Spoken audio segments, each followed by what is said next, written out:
یہ ڈاکٹر نعیم مشتاق کی کتابی جائزے کی سیریز کا حصہ ہے۔ آج ہم بات کر رہے ہیں اسلام کے روحانی ورثے کی ایک بہت ہی مشہور، بہت اہم کتاب پر، فتوح الغیب، یعنی غیب کے انکشافات۔ اور یہ تصنیف ہے عظیم ولی اور عالم شیخ عبد القادر جیلانی رحمۃ اللہ علیہ کی۔ جی بالکل، فتوح الغیب تو واقعی ایک سمندر ہے روحانیت کا، اور اس کی لہریں آج بھی 9 صدیاں گزر گئیں لیکن آج بھی حق کے متلاشیوں کو سیراب کر رہی ہیں۔ اور خود شیخ عبد القادر جیلانی کی شخصیت، وہ تو اپنے آپ میں رہنمائی کا ایک مینار ہے۔ تو آئیے پہلے اسی عظیم شخصیت پر تھوڑی بات کرتے ہیں جہاں سے یہ ساری حکمت ہمیں ملی۔ ڈاکٹر مشتاق کی جو معلومات ہیں ان کے مطابق شیخ کا پورا نام وہ ہے سیدنا الشیخ محی الدین ابو محمد عبد القادر الجیلانی الحسنی الحسینی رضی اللہ عنہ۔ یہ القابات ہی اتنے زیادہ ہیں، ہر ایک کا اپنا مطلب، اپنی گہرائی ہے۔ بالکل، ہر لقب ایک خاص پہلو کو جیسے روشن کرتا ہے۔ شیخ تو ظاہر ہے ان کے علم، ان کی بزرگی کی طرف اشارہ ہے۔ سیدنا ان کے عالی نسب کی وجہ سے ہے۔ والد کی طرف سے یہ امام حسن رضی اللہ عنہ کی اولاد سے ہیں، اچھا، اور والدہ کی طرف سے امام حسین رضی اللہ عنہ کی نسل سے۔ تو اسے سلسلۃ الذہب یعنی سونے کی زنجیر بھی کہا جاتا ہے۔ سونے کی زنجیر، واو، یہ تو نسب کی پاکیزگی کی انتہا ہے۔ جی، یہ ان کی روحانی بنیادوں میں سے ایک اہم بنیاد ہے۔ اور پھر ایک لقب ہے محی الدین، یعنی دین کو زندہ کرنے والے۔ یہ بہت بہت پاورفل لگتا ہے۔ اس کا کیا مطلب ہے؟ کیا یہ صرف علمی سطح پر دین کو زندہ کرنا تھا؟ یہ بہت اچھا سوال ہے۔ محی الدین کا مطلب صرف آپ کہہ لیں کہ کتابیں لکھنا یا درس دینا نہیں تھا۔ یہ اس گہرے روحانی اثر کی طرف اشارہ ہے جو شیخ نے اپنے زمانے میں پیدا کیا، جب شاید ظاہری طور پر بھی اور باطنی طور پر بھی دین میں کچھ کمزوری آ رہی تھی، تو انہوں نے صرف علم نہیں پھیلایا بلکہ اپنی تعلیم سے، اپنی روحانی توجہ سے دلوں میں ایمان کی حرارت کو، اس کی روح کو زندہ کیا۔ یہ تھا دین کو اس کی اصل روح کے ساتھ زندہ کرنا۔ سمجھ گئی، یہ تو بہت گہری بات ہے۔ جی، اور پھر غوث العظم، سب سے بڑا مددگار اور سلطان الاولیاء، ولیوں کا سلطان، یہ القابات تو بہت اونچے مقام کی نشاندہی کرتے ہیں۔ جی ہاں، یہ اللہ تعالیٰ کی طرف سے عطا کردہ خاص مرتبے ہیں، روحانی ذمہ داریاں ہیں۔ غوث العظم کا مطلب یہ کہ اللہ نے انہیں اپنی مخلوق کی، خاص طور پر روحانی اور باطنی مدد کے لیے ایک بڑا وسیلہ بنایا، اور یہ مدد آج بھی ان کی تعلیمات، ان کے فیض کے ذریعے جاری ہے۔ یہ صرف نام نہیں ہے، یہ ان کی ایک فعال روحانی حیثیت کا اظہار ہے۔ اچھا، تاریخ یہ بتاتی ہے کہ آپ ایران کے علاقے گیلان میں پیدا ہوئے 470 ہجری میں۔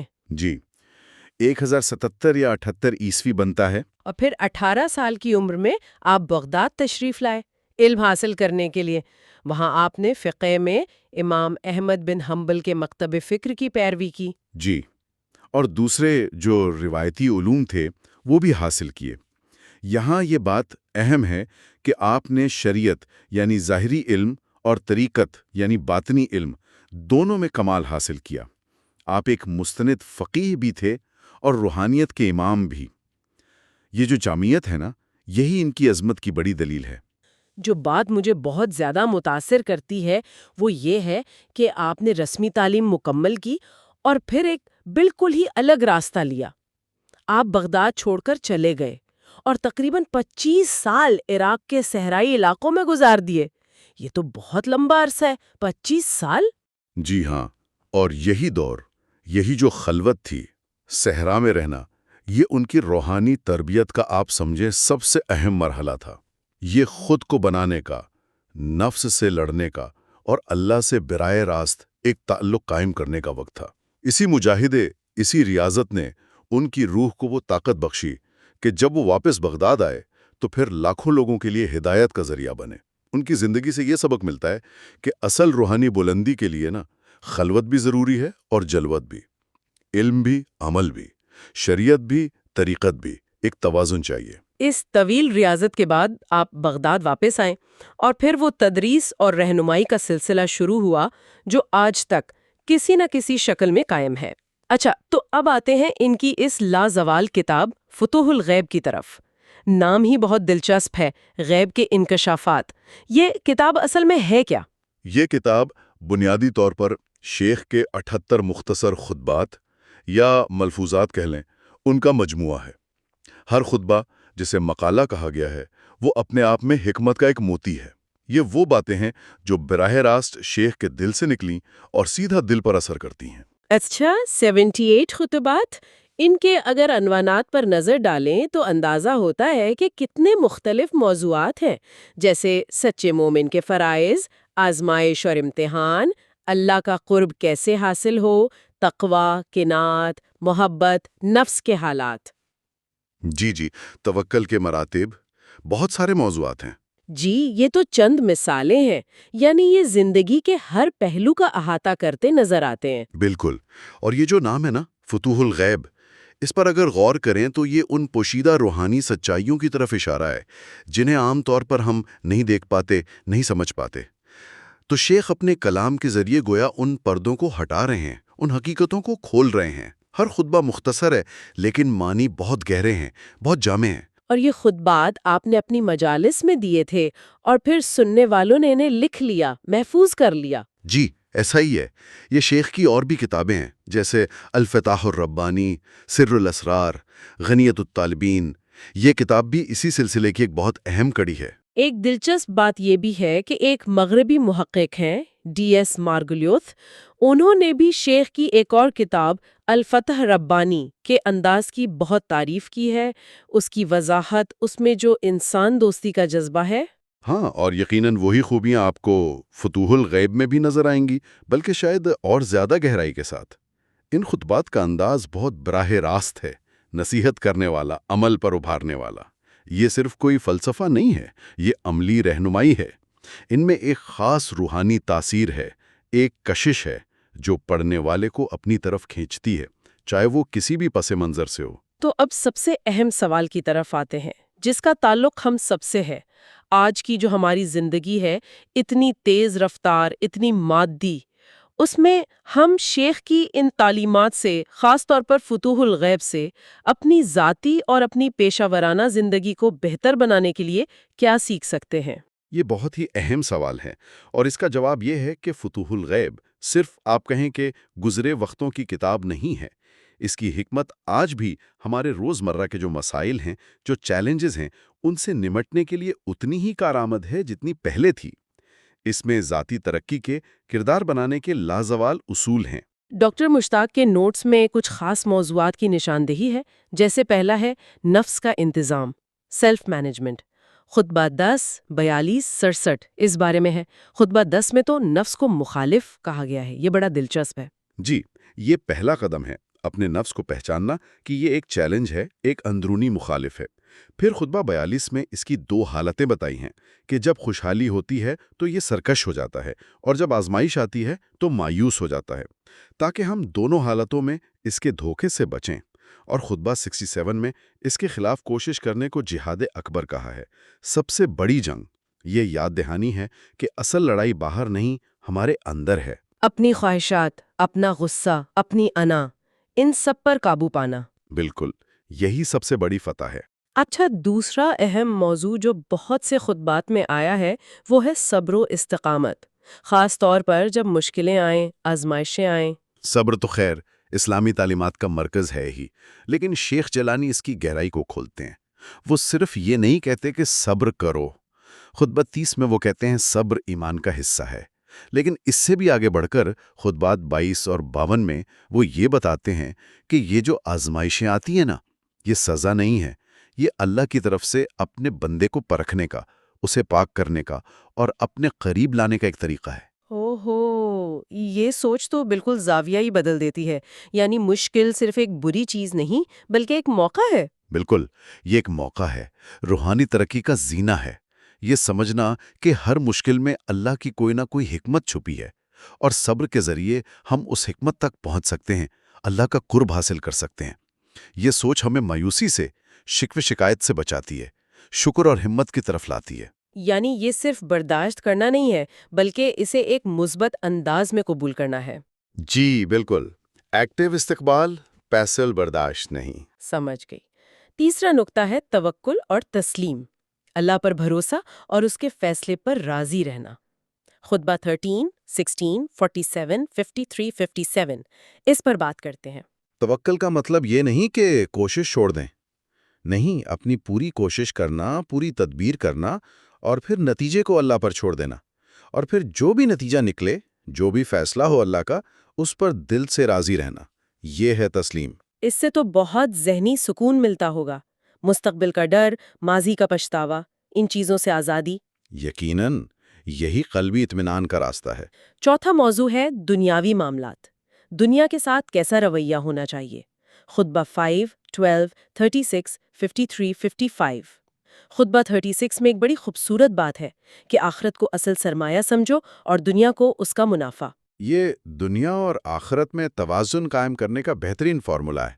دنیا کو چھوڑنا نہیں ہے، دنیا میں رہنا ہے، لیکن دنیا کی محبت میں ایسے گرفتار نہیں ہونا کہ آخرت بھول جائے۔ خطبہ 12 میں مال کی بیجا محبت سے روکا گیا ہے، لیکن اسی مال کو اللہ کی راہ میں خرچ کرنے کی، ضرورت مندوں کی مدد کرنے کی ترغیب بھی ہے۔ اصل مسئلہ دنیا نہیں، دنیا کی وہ محبت ہے جو دل پر قابض ہو جائے۔ شیخ ہمیں دنیا میں رہتے ہوئے دنیا سے اوپر اٹھ کر جینے کا طریقہ سکھاتے ہیں۔ اور پانچواں بڑا موضوع اخلاقیات اور طرز عمل، عملی نصیحتیں جیسے اچھی بات پھیلانا، شکوہ نہ کرنا، تقوی اختیار کرنا۔ ورع کا لفظ بھی استعمال ہوا ہے، یعنی مشکوک چیزوں سے بچنا۔ جی، ورع، پھر سچائی پر قائم رہنا، حسد سے بچنا، دوسروں سے کیسے پیش آنا ہے، یہ سب خطبات 2، 18، 35، 37، 38، 75، 76 وغیرہ میں ہے۔ اور خطبہ 78 تو سمجھے ایک مکمل چارٹر ہے اخلاقیات کا۔ اس میں 10 باتیں بتائی ہیں روحانی جدوجہد کرنے والے کے لیے۔ 10 باتیں کون سی؟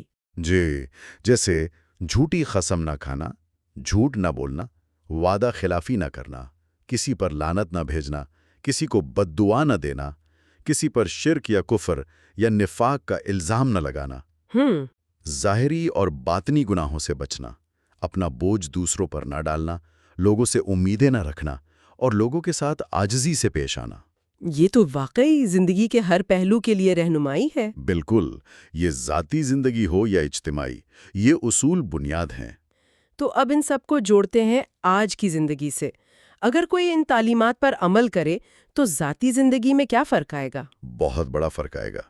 جب ہم نفس کو سمجھ کر اس کی اصلاح کریں گے، خطبہ 10، 42، 67، تو غصہ، تکبر، لالچ جیسی چیزیں کم ہوں گی۔ جب مشکلوں میں صبر کرنا اور اللہ کی رضا پر راضی رہنا سیکھیں گے، خطبہ 3، 22، 13، تو پریشانی، ڈپریشن، مایوسی کم ہوگی۔ جی۔ جب شکوہ کم اور شکر زیادہ کریں گے، خطبہ 18، تو دل میں اطمینان آئے گا، قناعت آئے گی۔ اور جب سچائی، امانت اور دوسروں کے ساتھ اچھا سلوک، خطبہ 38، 78، 75، 76 ہماری عادت بنے گی، تو ہمارے رشتے بہتر ہوں گے، مضبوط ہوں گے۔ یہ سب مل کر ایک پرسکون، مطمئن اور بااخلاق انسان بناتے ہیں۔ اور پروفیشنل لائف میں، دفتر میں، کاروبار میں آج کل تو مقابلہ بہت سخت ہے، وہاں یہ اصول کیسے کام آئیں گے؟ وہاں بھی یہی اصول کامیابی کی بنیاد ہیں۔ سچائی، خطبہ 38، اور وعدہ پورا کرنا، خطبہ 78، اس سے اعتماد پیدا ہوتا ہے، ٹرسٹ، اور یہ کسی بھی پروفیشنل تعلق کی جان ہے۔ حسد سے بچنا، خطبہ 37، اس سے ہم دوسروں کی ٹانگ کھینچنے کے بجائے اپنی کارکردگی پر توجہ دیں گے۔ امیروں یعنی اپنے سے اوپر والوں کے ساتھ وقار سے، اور غریبوں یعنی اپنے ماتحتوں کے ساتھ عاجزی سے پیش آنا، خطبہ 76، یہ ایک متوازن شخصیت بناتا ہے جسے سب عزت دیتے ہیں۔ اور وہ جو نفس کے خلاف جہاد والی بات تھی، اس کا دفتر سے کیا تعلق؟ بہت گہرا تعلق ہے۔ دفتر میں جو ہماری انا ہوتی ہے، تعریف کی خواہش، شارٹ کٹ مارنے کا لالچ، دوسروں سے آگے بڑھنے کے لیے غلط طریقے اختیار کرنا، تنقید سے گھبرانا، یہ سب نفس کے ہی تو کھیل ہیں۔ ان پر قابو پانا، ایمانداری سے کام کرنا، محنت کرنا، میرٹ کو ماننا، یہی تو ہے نفس کے خلاف جہاد کام کی جگہ پر۔ اور تقوی یعنی ورع، خطبہ 35، 61، مشکوک چیزوں سے بچنا، یہ ہمیں مشکل اخلاقی فیصلوں میں، ایتھیکل ڈیلیماز میں صحیح راستہ دکھاتا ہے، وقتی فائدے کے لیے اصولوں سے سمجھوتا کرنے سے روکتا ہے۔ اور آزمائشوں کو ترقی کا موقع سمجھنا، خطبات 3، 22، 45، 52، کام کی جگہ پر تو اکثر ناکامی ہوتی ہے، مشکلیں آتی ہیں۔ جی بالکل، کام کی جگہ پر کوئی پروجیکٹ فیل ہو گیا، ٹارگٹ پورا نہیں ہوا، کسی ساتھی سے مسئلہ ہو گیا، یہ سب آزمائش کی ہی شکلیں ہیں۔ اگر ہم انہیں صرف فرسٹریشن سمجھیں گے تو مایوس ہوں گے، لیکن اگر ہم شیخ کی تعلیم کے مطابق انہیں سیکھنے کا، اپنی کمزوری دور کرنے کا، اپنے کردار کو مضبوط بنانے کا موقع سمجھیں گے تو ہمارا رد عمل مختلف ہوگا۔ بالکل مختلف ہوگا۔ ہم ہر چیلنج سے کچھ سیکھ کر پہلے سے زیادہ مضبوط ہو کر نکلیں گے۔ ریزیلینس پیدا ہوگی، جو آج کل بہت ضروری ہے۔ فتوح الغیب کی اصل خوبصورتی یہی ہے کہ یہ گہری روحانی سمجھ کو روزمرہ زندگی کے لیے عملی حکمت میں بدل دیتی ہے۔ واقعی یہ تعلیمات وقت اور جگہ کی قید سے بالکل آزاد ہیں۔ 9 صدیاں گزر گئیں، لیکن فتوح الغیب آج بھی علماء کو، حق کے متلاشیوں کو اور عام لوگوں کو سب کو متاثر کر رہی ہے۔ اس کے یہ 78 خطبات رہنمائی کا ایک ایسا چشمہ ہے جو کبھی خشک نہیں ہوتا۔ الفاظ سادہ ہیں مگر معنی سمندر کی طرح گہرے ہیں۔ ڈاکٹر نعیم مشتاق کی کتابی جائزے کی سیریز کی اس قسط کو سننے کا بہت شکریہ۔ اگر آپ شیخ عبد القادر الجیلانی کے پیغام کی گہرائی کو خود محسوس کرنا چاہتے ہیں تو فتوح الغیب ضرور پڑھیں۔ ایک وقت میں ایک خطبہ پڑھیں، اس پر غور کریں اور اس کی حکمت کو اپنے دل میں، اپنے تعلقات میں، اپنی پیشہ ورانہ زندگی میں اترنے دیں۔ شاید یہ سوچنا بھی مفید ہو کہ ان تمام تعلیمات میں سے کون سا ایک اصول ہے جو آج اس وقت آپ کی زندگی میں سب سے زیادہ مثبت تبدیلی لا سکتا ہے۔ اس پر غور کیجیے گا۔